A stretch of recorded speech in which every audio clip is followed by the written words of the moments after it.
በስመ አብ ወወልድ ወመንፈስ ቅዱስ አሐዱ አምላክ አሜን። ገድለ ጊዮርጊስ ምዕራፍ 1 አንድ አምላክ በሚሆን በአብ በወልድ በመንፈስ ቅዱስ ስም አምነን የጌታችን የኢየሱስ ክርስቶስን ረድኤት አጋዥ አድርገን የጌታችን የኢየሱስ ክርስቶስ ሰማዕቱ ቅዱስ ጊዮርጊስ የፈጸመውን ድንቅ ረቂቅ የሆነውን የገድሉን ዜና እንዲሁም ከተወለደበት ለሰማዕትነት እስከወጣበት ጊዜ ድረስ በአባቱና በእናቱ ሀገር በሀገሩም ሁሉ ያደረገውን ታምራት እንጽፋለን።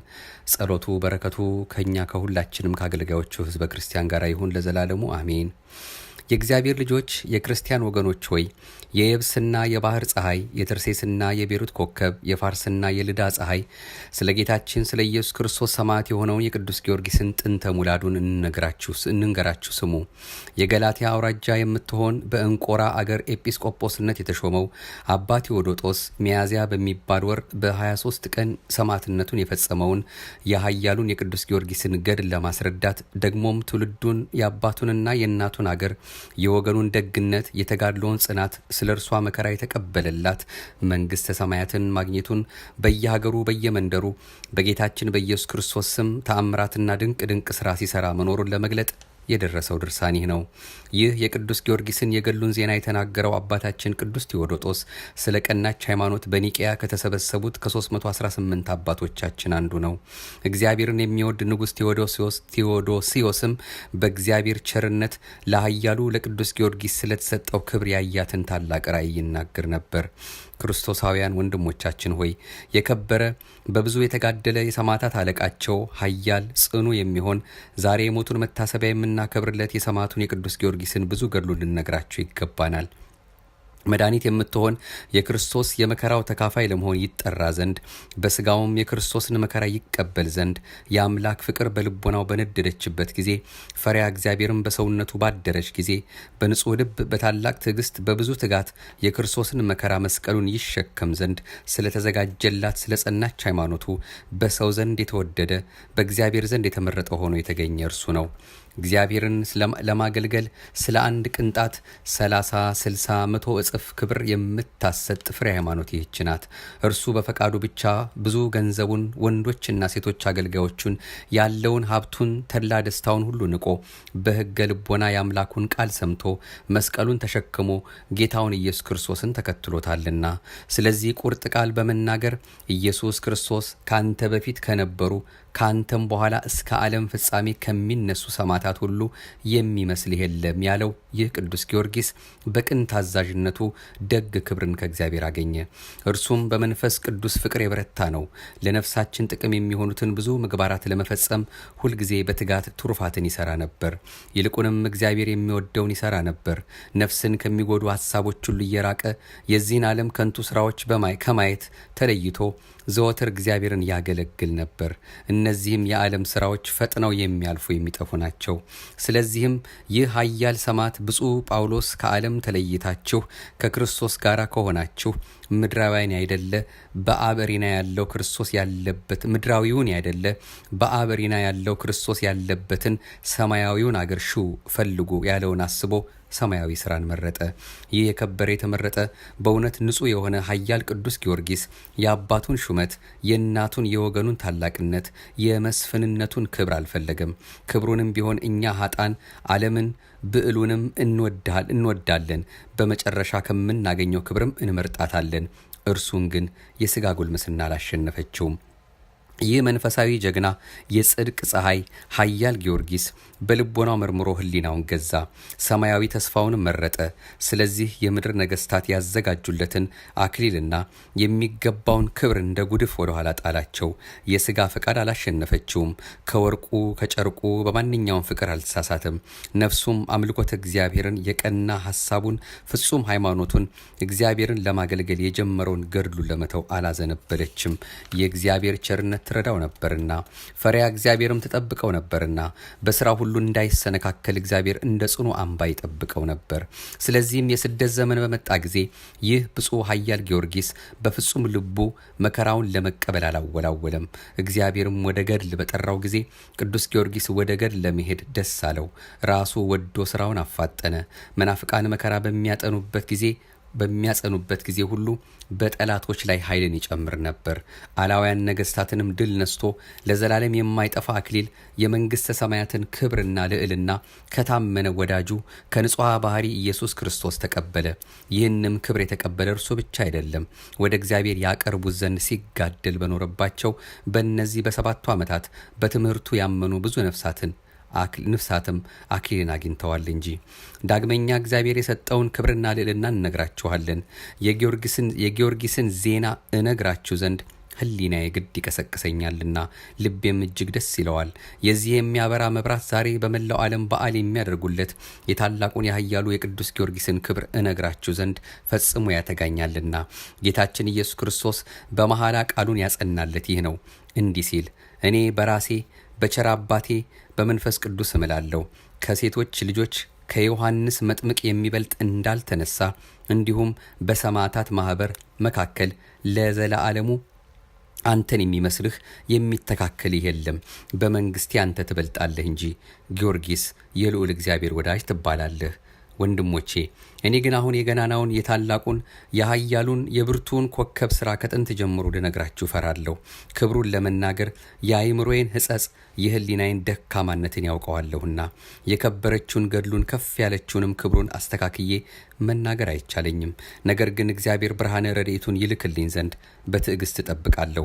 ልቦናዬን ያበራልኝ ዘንድ ከኃያሉ ከጊዮርጊስ ካማረው ገድሉና ከተሰጠው ክብሩ በጥቂቱ ክርስቶስን ለሚወዱ ሰዎች እንድናገር ለደካማው ምላሴ ኃይልን ይሰጠው ዘንድ የኃያሉን የጊዮርጊስን ተጋድሎ ማሰብ በምድር ከሚኖሩ ከሰው ሁሉ ልቦና በላይ ነው። ይልቁንም ውዳሴውን ለመናገር በማይቻለኝ በእኔ ዘንድ ከዲዳው አንደበቴ ከደካማው ሕሊናዬ እጅግ የራቀ ነው። ነገር ግን ጽኑ የክርስቶስ አገልጋይ ከሆነው ከቅዱስ ጊዮርጊስ ከብዙ ገድሉ በጥቂቱ እነግራችሁ ዘንድ አይምሮ እንዲሰጠኝ እግዚአብሔርን እለምናለሁ። በማያወላውል ልቦና በእግዚአብሔር ላይ ያለውን የቀና ሃይማኖት፣ የጸናችውን ተስፋውን፣ ተንኮል የሌለበትን ፍቅሩን፣ ለሰው ሁሉ ያለው ርኅራኄውን፣ ታናሽ ታላቅም ቢሆን ከፍጡራን ሁሉ ጋር ያለውን የዋህነቱን፣ ቸርነቱን፣ የአንደበቱን ልዝብነት፣ ትዕግስቱን፣ የዚህን ዓለም ክብር መናቆን፣ ተጋድሎ መውደዱን፣ የነፍሱን ደስታ፣ የልቡን ጽናት፣ ያለ ድንጋጤ በአደባባይ መቆሙን፣ ፈጽሞ እርሱ ማንንም ሳይፈራ በነገስታት ፊት አንደበቱን ገልጦ መመስከሩን፣ በነገስታት ፊት ሕግህን እናገራለሁ አላፍርም ብሎ ዳዊት በመዝሙር እንደተናገረ በሚያስጨንቅ መከራም ጊዜ ከልቡ ደስ እያለው መታገሱን፣ በጌታችን በኢየሱስ ክርስቶስ ስም የተቀበላቸውን መከራዎች ሁሉ በጥቂቱ የምገልጥላቸው እኔ ናቸው። በዚች ድርሳን መጀመሪያ አስቀድሜ እንደተናገርኩ ብፁዓዊ ጊዮርጊስ ስለ ገድሉ ከእግዚአብሔር የሰማው ቃል ይህ ነው። እንዲህ ሲል ከኔ ጋራ መከራን የተቀበላችሁ እናንተ አባቴ ከኔ ጋራ አስቀድሞ መንግስትን ያዘጋጀላችሁ እንደመሆኑ እኔም ለዘላለም የማያልፍ የማይጠፋ መንግስትን አዘጋጅላችኋለሁ። በመንግስተ ሰማይ ክብሬን ትወርሳላችሁ። የማያልፍ ደስታ ስለሚገኝበት ስለዚህ ቃል ቅዱስ ጊዮርጊስ ወደ ጽኑ ገድል ገባ። ይልቁንም የመንግስተ ሰማያትን ተስፋ እያሰበ እነዚህ ስቃያት በእርሱ ዘንድ የተናቁ ሆኑ። የሚያመጡበትን መከራ ሁሉ ታግሶ መከራውን ሁሉ በደስታ ሲቀበል ኖረ። የቀናቸውን ልቦናውን አላጣመመም። ስለ ፍጹም ትዕግስቱም እግዚአብሔር በመንግስተ ሰማያት የማይጠፋ አክሊልን የማያልፍ ክብርን አዘጋጀለት። እነሆ ነገራችንን ከዚያ ደረሰን። እንግዲህ የቅዱስ ጊዮርጊስን ጥንተ ሙላዱን ልንነግራችሁ ይገባናል። የጽድቅ ፀሐይ ብርሃኑ በዓለም የሞላ እጅግ የሚያበራ የምስራቅ ኮከብ ነው። ይህ ኃያል ፈቃድን ያሸነፈ ነው። ይህ ዋጋው የበዛ እንቁ ባህሪ ነው። ይህ ጎልያድን የገደለ አዲስ ዳዊት ነው። በጎልያድም የተመሰሉ ዲያብሎስና ክፉዎች አጋንንት ናቸው። በሰማይ የሚያበራ የጽድቅ ፀሐይ ነው። ምዕራፍ 2 የእግዚአብሔር ልጆች የክርስቲያን ወገኖች ሆይ ስሙ። የፋርስና የልዳ ፀሐይ፣ የተርሴስና የቤሩት ኮከብ፣ የባህርና የየብስ ብርሃን፣ የጌታችን የኢየሱስ ክርስቶስ ታማኝ ምስክር የሆነውን የጊዮርጊስን ትውልዱን ነገዱን ልንገራችሁ። የሮም ዕፃ በምትሆን በቀጰዶቅያ አገር ያለ የአገረ ገዥ ልጁ ዘሮንቶስ የሚባል አንድ ሰው ነበረ። በእግዚአብሔር ፈቃድ ወደ ፍልስጤም አገር ሄደ። ወደ ኢያሪኮ ባህርም ደረሰ። በመርከብም ተሳፍሮ ኢዮጴ ደረሰ። ኢዮጴ የፍልስጤም አውራጃ ናትና። ፍልስጤም መልካም አገር ናት፣ ምድሯም ለምለም ናት፣ ዛፎቿም ረጃጅሞች ናቸው፣ ዘይቷም ከሀገሩ ሁሉ ጣፋጭ ነው። ዘሮንቶስ ይህችን አገር ባያት ጊዜ እጅግ ደስ አሰኘችው፣ በልቡም ወደዳት። በዚች በፍልስጤም አውራጃም ልዳ የምትባል አገር አለች። የብፁዕ ብፁዕ የቅዱስ ጊዮርጊስ አባት ያ ሰው በዚች ሀገር ውስጥ ተቀመጠ። ስሙ በሮም ቋንቋ ዘሮንቶስ ይባላል። በቅብጥ ቋንቋ አንስጣሲዮስ ማለት ነው። ከተወለደባት ሀገሩ ይልቅ ያችን ሀገር ወደዳት። ያቺ ቅድስት ሀገር ቅዱስ ጴጥሮስ በውስጧ ተመላልሶ በማስተማሩ የተቀደሰች ከታመመ 8 ዓመት በሆነው በሽተኛና በሌሎችም ቅዱሳን ላይ በጴጥሮስ እጅ ታምራት የተደረገባት ናትና የሐዋርያትን ሥራ በሚናገር መጽሐፍ ከዚህ በኋላ ጴጥሮስ በልዳ ከሚኖሩ ቅዱሳን ጋር ይወጣ ይገባ ነበር። በዚህም ከታመመ 8 ዓመት የሆነው ኤንያ የተባለ ሰው አገኘ።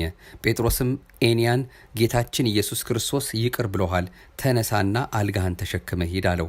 ያን ጊዜም ተነስቶ አልጋውን ተሸክሞ ሄደ።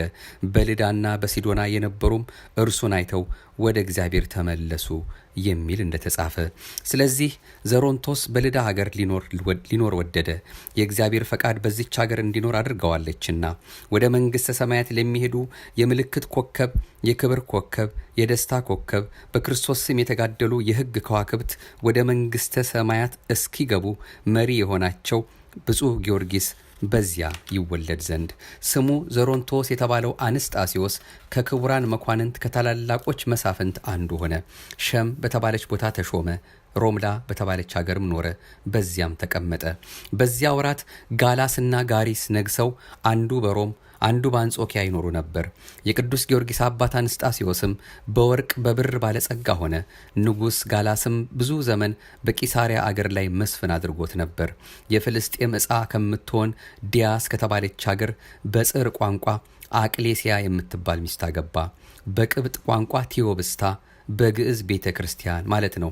ይህች ሴትም የተቀደሰች፣ የተመሰገነች፣ የተባረከች፣ የተመረጠች በብርሃኑ ዓለምን ሁሉ ያበራውን የሰማዕትነት ኮከብ ይሸከም ዘንድ እግዚአብሔር ማኅፀኗን የባረከላት ሴት ነበረች። ከዚህ በኋላ ዘሮንቶስ እርሷን አገባ። 2 ሴቶች ልጆችና ስሙ ጊዮርጊስ የተባለ አንድ ወንድ ልጅ ወለደችለት። ያም ልጅ ደም ግባቱ ያማረ፣ ቁመቱ የደጋ ዛፍ የመሰለ፣ መልኩም እንደ መልአከ እግዚአብሔር ያማረ ነበረ። የእህቶቹም ስም የአንዲቱ ማርታ የሁለተኛይቱም እስያ ነበር። ቴዎብስቲያ እጅግ ባለጸጋ ነበረች። ወንዶችና ሴቶች አገልጋዮች ነበሯት። ቅዱስ አንስጣሲዮስና ቴዎብስቲያ እግዚአብሔርን የሚወዱ ክርስቲያኖች ነበሩ። ለድሆችና ለጦማዳሮች ገንዘባቸውን ይመጸውቱ ነበር። እርሱ በወደደው መንገድም ይመራቸው ዘንድ በመዓልትም በሌሊትም ወደ እግዚአብሔር ይጸልዩ ነበር። የሮም ነገስታት ጋላስና ጋሪስ ጣዖት ያመልኩ ነበር፣ እግዚአብሔርንም አያውቁትም ነበር። በቤተ ክርስቲያንም ላይ ብዙ ስደት ያነሱ ነበር። ከጥቂት ቀን በኋላ ንጉሥ ዱዲያኖስ የሮምን ነገስታት ተዋጋቸው፣ ድልም አደረጋቸው። ከዚህም በቀር በቀሩት ኃያላን ነገስታትና በሀገራቸው ላይ ሁሉ አሸናፊ ሆነ። ከዚህም በኋላ የቅዱስ ጊዮርጊስ አባት አረፈ። ቅዱስ ጊዮርጊስንም የ10 ዓመት ልጅ ሳለ 2 ሴቶች ልጆችንም ትቶ ሞተ። ብዙ ገንዘብም ወርቅና ብር፣ ወንዶችና ሴቶች አገልጋዮችም እጅግ ብዙ ሀብት ትቶላቸው ነበር። ዳግመኛም ፈረሶችን፣ በቅሎችን፣ ብዙ ከብቶችን፣ ስፍር ቁጥር የሌላቸውን በጎችን ትቶላቸው ነበር። በፍልስጤም ሀገር ሁሉ የሚተካከላቸው አልነበረም። የሀገራቸው ሰዎችም ለእነርሱ ስለሚያደርጉላቸው በጎ ስራ ይወዷቸው ነበር። ከዚህ በኋላ በቅዱስ ጊዮርጊስ አባት ፋንታ በፍልስጤም አውራጃ ሌላ አገረ ገዢ ሾመላቸው። እሱም ፈጣሪውን እጅግ የሚወድ ነበር። የዚህ ጻድቅ ክብሩ የወገኖቹም ክብር የታወቀ ነበር። ዕድሜዋ 5 ዓመት ከሆናት ከአንዲት ሴት ልጅ በቀር ወንድ ልጅ የለውም ነበር። ለክብሩ እንደሚገባው በታላቅ ማዕረግ ወደ አገሩ በገባ ጊዜ ሕፃኑን ቅዱስ ጊዮርጊስን የ10 ዓመት ዕድሜ ልጅ ሳለ ልኮ አስመጣው። ብዙ ሰዓት አቅፎ ይስመው ጀመር። ልጁ ግን አባቱ ስለሞተ ያለቅስ ነበር። ከዚህ በኋላ ከእርሱ ጋር ላሉት ሰራዊት አለቃ ይሆን ዘንድ የወታደርነት ማዕረግ ሰጥቶ ልጁ ሊያደርገው እንድትሰጠው እናቱን ለመናት። እናቱም ልጅ ይሁን ብላ ሰጠችው። ክብሩን የወገኖቹን ማዕረግ ጽፎ 100 ወታደሮች ጨምሮ ወደ ንጉሡ ላከው። ንጉሡም መልእክቱን ባነበበ ጊዜ በኃያሉ በቅዱስ ጊዮርጊስ ደስ አለው። የወታደርነትን ማዕረግ ሰጥቶ በ5000 ወታደሮች ላይ የበላይ መኮንን አደረገው። አባቱ ከተወለት ከርስት ጉልት ግብርና ገጸ በረከት ሌላ 400 ወቄት ብር ደሞዝ እንዲያገኝ ጻፈለት። ለነገስታት በሚገባ ክብር ወደ ሀገሩ መለሰው። ወደ ሀገሩም በገባ ጊዜ አገረ ገዢውና የሀገሩ ሰዎች ወጥተው ተቀበሉት። ወደ ትልቁ የክብር አዳራሽም አገቡት። በማግስቱም ለሀገሩ ሰዎች በሙሉ ለድሆች፣ ለባለጸጎች፣ ለሴቶች፣ ለወንዶች፣ ለታናሹ፣ ለታላቁ በአንድነት ታላቅ የደስታ በዓል አደረገች። ባላቸው ለሞተባቸው ሴቶች፣ እናትና አባታቸው ለሞቱባቸው ልጆች ብዙ ገንዘብ መጸወተች። ከዚህ በኋላ መስፍኑን ከነሰራዊቱ ጠርታ 3 ቀን ታላቅ ምሳ አደረገች። መስፍኑም ቅዱስ ጊዮርጊስ ልጄ የገንዘቤ ሁሉ ወራሽ ነው ሲል ጻፈ። የመስፍኑንም ልጅ ሚስት ልትሆነው አጩለት። በቤቱ ሁሉ ባለሙሉ ስልጣን አደረገው። በመንግስቱ ስራ ሁሉ መስፍኑን ይረዳው ነበር። በስራም እየረዳው 10 ዓመት ተቀመጠ። ቅዱስ ጊዮርጊስም 20 ዓመት በሆነው ጊዜ የቅዱሳት መጻሕፍትን ትምህርት ሌላውንም ጥበብ ፈጸመ። ደግሞም ፈረስ ግልቢያን፣ ቀስት መወርወርን፣ አውሬ ማደንን ተማረ። በስራው ሁሉ ብርቱ ሰው ጀግና ወታደርም ሆነ። በጦር ሜዳም መሪ ሆነ። በወታደር መካከልም በሀገርም በጀግንነቱና በተወዳጅነቱ የሚወዳደረው ማንም አልነበረም። የእግዚአብሔር ጸጋ አድሮበት ነበርና ከብርታቱና ከጀግንነቱ የተነሳ ያየ ሁሉ እስኪያደንቀው ድረስ ዘወትር በግርማ ላይ ግርማ፣ በኃይል ላይ ኃይል ይጨምርለት ነበር። ወደ ሰልፍም በወጣ ጊዜ ሊዋጉት የመጡት ያዩትም ሁሉ ይፈሩት ነበር። እርሱም በጠላቶቹ መካከል ፈረስ እየኮለኮለ የተመዘዘ ሰይፉን ይዞ ጨብጦ በቁጣ እኔ ኃያሉ ጊዮርጊስ ነኝ መጣሁላችሁ እያለ ያለ ድንጋጤ ወደ ሰፈራቸው ይገባ ነበር። ድምፁን ሲሰሙ ከድንጋጤና ከፍርሃት ብዛት የበዳ ጸብታቸውን፣ የጦር መሳሪያቸውን ከእጃቸው ይጥሉ ነበር። እንዲህ አድርጎ ዘወትር ያጠፋቸው ነበር፣ ይማርካቸው ነበር። በስራው ሁሉ እግዚአብሔር ይረዳው ነበርና ቅዱስ ጊዮርጊስ 20 ዓመት ከሆነው በኋላ ከታጨችው ከመስፍኑ ልጅ ጋር ጋብቻው ይፈጸም ዘንድ መስፍኑ አሰበ። ግን ንጹሕ ድንግል ሰማያዊ ሙሽራ ያደርገው ዘንድ ክርስቶስ ከሁሉ ነገር እንዲጠብቀው አላወቀም ነበር። መስፍኑም በዚህ ሐሳብ ላይ ሳለ በእግዚአብሔር ፈቃድ አረፈ። ገንዘቡንም ሁሉ ለብፁዕ ቅዱስ ጊዮርጊስ ተወ። ከዚህ በኋላ ቅዱስ ጊዮርጊስ ቤሩት ወደምትባል አገር ሄደ። በዚችም ሀገር ታላቅ መኮንን ነበረ። ሀገሪቱም በኢያሪኮ ዳር የተቆረቆረች ናት። በሮም አንጻር የተሰራ ቅጽር ነበራት። ግንቧም እንደ ሊባኖስ ግንብ ነበር። በሮቿም በባህር በኩል ነበሩ። ቅጥሯ ብርቱ ነበርና በየብስም ሆነ በመርከብ ለመጣ ጠላት አይደፈርም ነበር። የቤሩት ሀገር ሰዎች ግን አረመኔዎች ነበሩ። የፈጠራቸው እግዚአብሔርን አያውቁትም ነበር። ስሙ ደራጎን የሚባል መንፈሰ ሰይጣን ያደረበት አንድ ዘንዶ ያመልኩ ነበር። ያም ዘንዶ እንደ አሞራ ክንፍ፣ እንደ ውሻ ያለ ጆሮ፣ ደግሞ እንደ ፍየል ያለ ጢም፣ እንደ አንበሳ ያለ እግርና ጥፍር፣ እንደ ዘንዶ ያለ ጅራት፣ እንደ አዞ ያለ ጥርስ ነበረው። አንገቱም የሰገኖ አይነት ነበረ። ያም ዘንዶ ወደ ባህር በወረደ ጊዜ አንበሪም ቢሆን አሳም ቢሆን በባህር ውስጥ የሚንቀሳቀስ ማንኛውንም ነገር ቢሆን አስቀድሞ የሚበላውን ይመለከታል። ባያቸውም ጊዜ ተነፍስባቸዋል። መርዙ በትንፋሽ ውስጥ ነውና በነካቸው ጊዜ ይሞቱ ነበር። ከዚህም በኋላ ይበላቸው ነበር። ከባህር በወጣ ጊዜ ላይን እስኪርቅ ድረስ ወደ አየር ይወጣ ነበር። ንስርም ቢሆን ሌሎችንም አዕዋፍም ቢሆን ባየ ጊዜ አስቀድመን እንደተናገርን እስትንፋሱን ይተነፍስባቸዋል። ዳግመኛም ወደ ምድር ወርዶ አናብስትን፣ አራዊትን፣ እንስሳትን ሲያይ የሚያመልጠው የለም ነበር። ሰውም ቢሆን አንድ ከሆነ አይተወውም ነበር። ብዙ ሰዎች ሲሆኑ ግን አይቻለውም ነበር፣ እንዳይገሉት ይፈራ ነበርና። የያዘውን ግን በላዩ ላይ ተቀምጦ ይበላው ነበር። በዓይኑ ካየ በኋላ ከጉድጓድ ወይም ከዋሻ ቢገቡ፣ ወደ ተራራ ወደ ኮረብታም ቢወጡ የሚያመልጠው የለም። የዚያ ዘንዶ ፍጥረቱ እንደዚህ ነበረ። የቤሩት ሰዎችም ደራጎን ለተባለው ለዚያ ዘንዶ እያንዳንዱ ዘወትር እየተፈራረቁ ሴቶች ልጆቻቸውን ይሰጡት ነበር። እንዲህ እየሰጡ ብዙ ቀን ኖሩ። ከብዙ ዘመንም በኋላ የሀገሪቱ ሴቶች ልጆች ባለቁ ጊዜ የሀገሪቱ ሰዎች ገዢያቸውን ጌታችን ሆይ እኛስ ለአምላካችን ለደራጎን ምግብ አድርገን እየሰጠን ልጆቻችን አለቁ። አሁንም እኛስ እርሱ ወደማያገኘን አገር እንሄዳለን አሉት። አገረ ገዡም እኔን ልተዊ ነውን? አገሬንም ምድረ በዳ ልታደርጓት ነውን? እንዲህስ አታድርጉ አላቸው። እነሱም አገረ ገዡን ሴቶች ልጆቻችን አልቀዋል፣ እንግዲህ ለደራጎን ምን እንሰጣለን? ሚስቶቻችን እንዳንሰጥ ያለ እነሱ መኖር አንችልም አሉት። አገረ ገዡም አትፍሩ፣ አትሰደዱ፣ በፈቃዴ ልጄን እሰጣለሁ አላቸው። ሰዎቹም አገረ ገዡን መልካም ብለሃል አሉት። ጊዜውም ሲደርስ የአገረ ገዡ ልጅ ለዚያ ዘንዶ ሰጧት። ከሀገርም አውጥተው እንደተለመደው ምግብ ልትሆነው ጫካ ውስጥ አኖሯት። ዘንዶውን ግን አላገኙትም። ከአራዊት ወገን የሚበላውን ለማደን ወደ ዱር ሄዶ ነበርና። የአገረ ገዡም ልጅም ትተዋት ወደ ቤታቸው ሄዱ። የቤሩት ሰዎች ልማዳቸው እንዲህ ነበረ፣ አስቀምጠው ትተውለት ይሄዱ ነበርና። የተመሰገነው ቅዱስ ጊዮርጊስ ወደ ቤሩት ሀገር በደረሰ ጊዜ በጫካዎች ሁሉ ሲዘዋወር የአገረ ገዢውን ልጅ ብቻዋን ተቀምጣ አገኛት። ከዚህ ምን ትጠብቂያለሽ አላት። ያች ልጅም ቅዱስ ጊዮርጊስን ጌታዬ ሆይ ለአምላካችን ለደራጎን እንዲበላኝ ሰጥተውኛል አለችው። የአምላክሽ የደራጎን ግብሩ ምንድን ነው አላት። የሆነውን ሁሉ ነገረችው። ኃያሉ ቅዱስ ጊዮርጊስ አሁን የት አለ አላት። የሚበላውን አውሬ ሊፈልግ ሄዷል፣ እንግዲህ ሊበላኝ ይመጣል፣ አንተም እንዳይበላህ ከዚህ ሂድ አለችው። ኃያሉ ቅዱስ ጊዮርጊስም ሰይጣን ያደረበት ይህን ከይሲ አልፈራውም አላት። እኔ ስመለከትህ ጽሕም ያላወጣ ሕፃን ነህ። ከአምላካችን ከደራጎን አፍ ልጆቻቸውን ማዳን ከተሳናቸው ከቤሩት ሰዎች አንተ ትበልጣለህን አለችው። ኃያሉ ቅዱስ ጊዮርጊስም ከአማልክት ሁሉ የሚበልጠው ሰማይና ምድርን የፈጠረው አምላኬ አለ፣ ከዚህ ከተረገመ አውሬ እርሱ ያድነኛል አላት። ከልጅቱ ጋር ይህን ሲነጋገሩ ያ ዘንዶ በእግሩ እየሰገረ መጣ።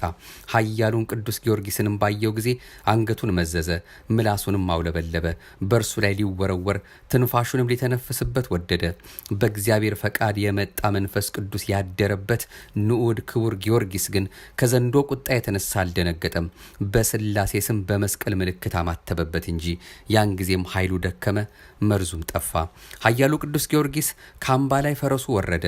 ዝናሩን ፈቶ የደራጎንን አንገቱን አስሮ ጎትች ብሎ ለልጅቱ ሰጣት። እርሱ በፈረሱ ላይ ተቀምጦ ልጅቱም ዘንዶውን እየጎተተች ወደ ቤሩት ሀገር ገቡ። የአገሩ ሰዎችም ባዩት ጊዜ ፈሩ፣ ደነገጡ። የአገሩንም በር ዘጉ። ወደ ግንብ ላይ ይወጡ አሉ፣ ወደ ሰገነትም ይወጡ አሉ። ቅዱስ ጊዮርጊስንም ደራጎንን ያመጣህብን ምን አደረግንህ? በፊትም ልጆቻችንን ጨርሷል፣ እርሱ አምላካችን ነውና አሉት። ኃያሉ ሰማዕትም ከኢየሱስ ክርስቶስ በቀር ሌላ አምላክ የለም፣ አሁንም ራሱን ማዳን የማይቻለውን ይህን ሰይጣን ዘንዶ ተዉና በክርስቶስ እመኑ አላቸው። አምላካችንን አንተውም አሉት። ካልተዋችሁትስ እንዲጨርሳችሁ እኔ ወደ እናንተ ሰደዋለሁ አላቸው። በፈጣሪህ እንድናምን ዘንዶውን ልትገለው ትችላለህን አሉት። አዎን በጌታዬ በኢየሱስ ክርስቶስ ኃይል እችላለሁ አላቸው። ይህንን ብለው ከሀገሪቱ ውጪ አንድ ምዕራፍ ያህል ሄዱ። የሚያደርገውንም ያዩ ዘንድ ሕዝቡ ተከተሉት። ቅዱስ ጊዮርጊስም ከፈረሱ ወርዶ ዝናሩንም ከዘንዶ አንገት ፈቶ ታጠቀና እንደገና ከፈረሱ ላይ ተቀምጦ ዘንዶውን በጦር ወጋው። ዘንዶም ሞተ። የቤሩት ሰዎችም ሁሉ ኢየሱስ ክርስቶስ በባሪያው በኃያሉ በቅዱስ ጊዮርጊስ እጅ ያደረገውን ታምራት ባዩ ጊዜ አመኑ። ያን ጊዜም አንድ ካህን አምጥቶ በአብ በወልድ በመንፈስ ቅዱስ ስም አጠመቃቸው፣ ሃይማኖትንም አስተማራቸው። ኃያሉ ቅዱስ ጊዮርጊስ ግን ወደ አገሩ ገባ። እነሱም በስሙ 2 ቤተ ክርስቲያን፣ አንዱም በቤሩት ከተማ መካከል አንዱንም ደራጎንን በገደለበት ቦታ ላይ ሰሩለት። እስከ ዛሬም አለ። የኃያሉ የቅዱስ ጊዮርጊስ ልመናው በረከቱ ከወዳጆቹ ከሁላችንም ከሕዝበ ክርስቲያን ጋር ለዘላለም ይኖር አሜን። ይቆየን። አቤቱ አንተም መፍራትን በልቦናችን በጎ አምልኮትህንም በህሊናችን ጨምር። ማኅደረ ተዋሕዶ